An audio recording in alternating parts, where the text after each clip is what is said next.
Magandang araw mga kaibigan.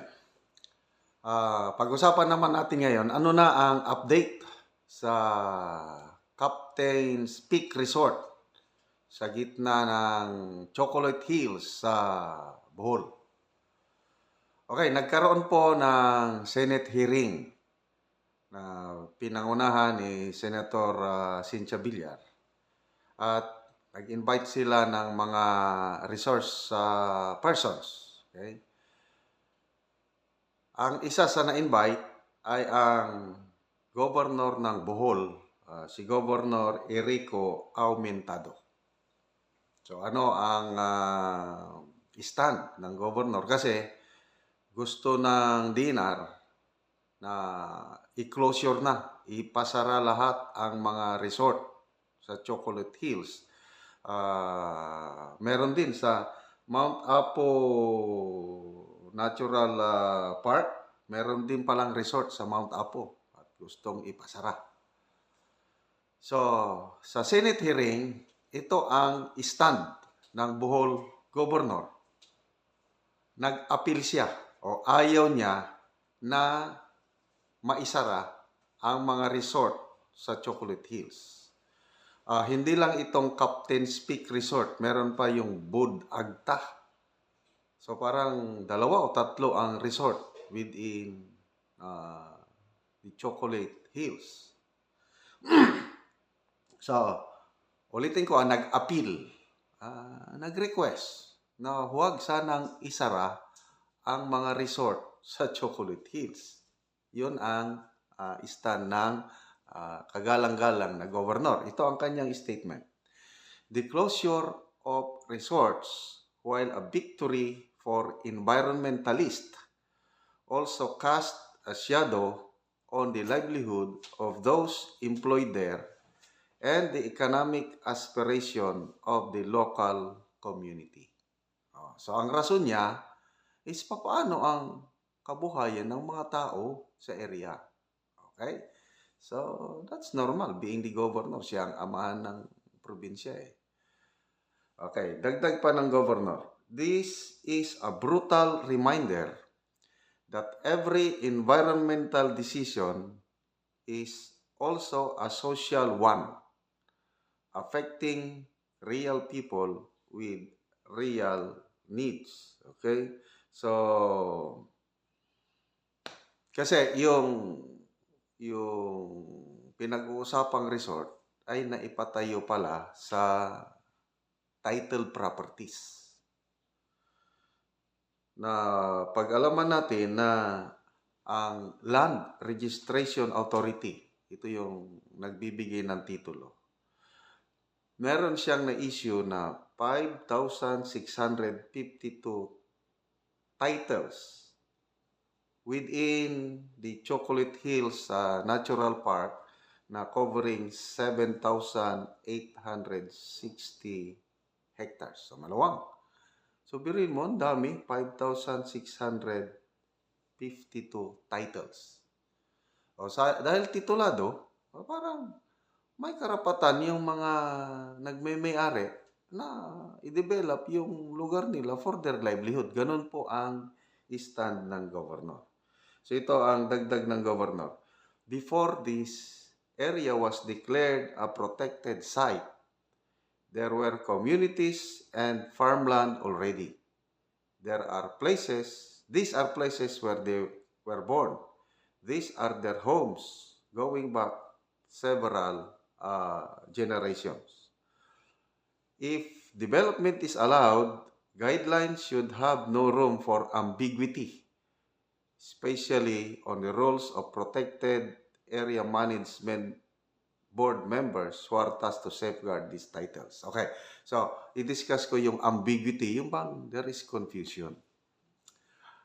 Nagsimula ang lahat nito dahil itong Protected Area Management Board na under ng DNR. I don't know what year ito, 2008 ba o 2012. Nagkaroon ng resolution itong Protected Area Management Board na pwedeng i-develop parang 20% of the baseline ng ano. Ibig sabihin, DNR mismo ang nagbigay ng guidelines, palisiya na pwedeng i-develop. Kaya, yung mga nagme-may-ari ng lupa, ay gusto nilang magkaroon ng livelihood, di-develop nila. Kaya lang, ang problema, nakalagay sa resolution ng Management Board, Protected Area na dapat i-comply nila ang mga requirements. Example, ECC, Environmental Compliance Certificate. And then, mga business permit. So, dito sa Chocolate Hills, yung Captain's Peak, ang munisipyo nagbigay na ng business permit, parang ganun. Kaya lang, wala pa silang ECC. So, kahit wala pang ECC, dinevelop na nila. Ay di kasalanan nila. Kaya lang, again, ang punot dulo dito, yung ambiguity or confusion, yung resolution ng Protected Area Management Board na pwedeng i-develop. According to environmentalist, yung Tagbilaran Watch, isang NGO ito na nagbabantay sa kalikasan, mali daw yun na resolution. Kasi yung batas, I don't know na yung batas na yung, presidential proclamation, yung nag-declare na protected area, hindi pwede talaga i-develop.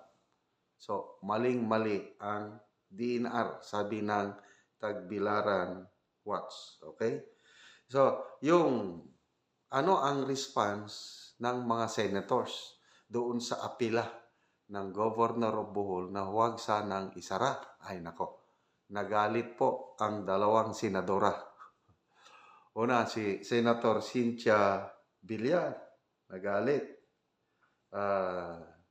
Sabi ng senadora na parang nagkakaroon ng confusion ang local government units kung ano ang i-priority nila, development ba o yung livelihood over environmental protection. Doon na ngayon nagkakatanong. Alin ang mas matindi? Pag-develop sa lugar o yung protektahan mo ang environment? Okay.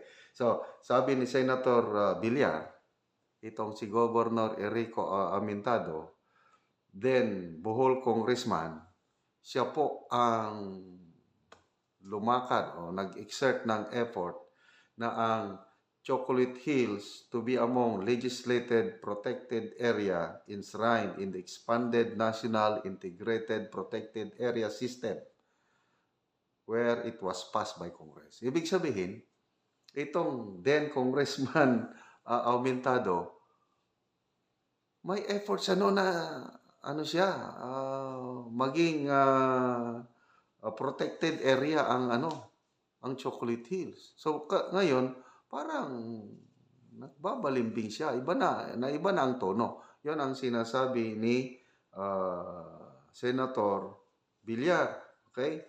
So, ano pa? Si Senator Nancy Binay naman, siya yung chair ng Senate Committee.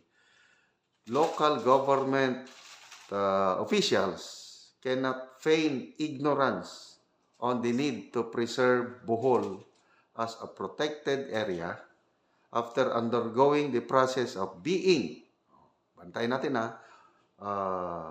yung Chocolate Hills declared as UNESCO Global Geopark. Bohol is the only Philippine tourism area to secure the coveted title. Wow! Grabe, Bohol lang ang na-declare na UNESCO Global Geopark, the only one in the Philippines. So, dapat maging proud ang Bohol na sila lang ang Global Geopark. O di dapat protektahan nila. Parang lumalabas ngayon na inuuna nila yung development o yung livelihood ng mga tao. Anyway, yan na po, balancing act ang kailangan. But to me, ang sisihin ko dito yung DNR. Yung kanilang Resolution 05 ba yun? Yung mother of all resolutions. Ang dahil doon, dahil sa resolution na yun na pwede mag-develop, kaya nag-develop yung mga landowners. So, kawawa ang mga landowners. So, ito namang DNR ngayon na secretary talagang gusto niyang ipasara lahat ang resort sa Chocolate Hills. Which to me, tama lang. Kung nagkamali sila ng una, huwag nang dagdagan pa ng another pagkakamali. Isara na lang yan kasi that's the only one we have. Chocolate Hills, Global, UNESCO Global Geopark. Now we should be very proud of.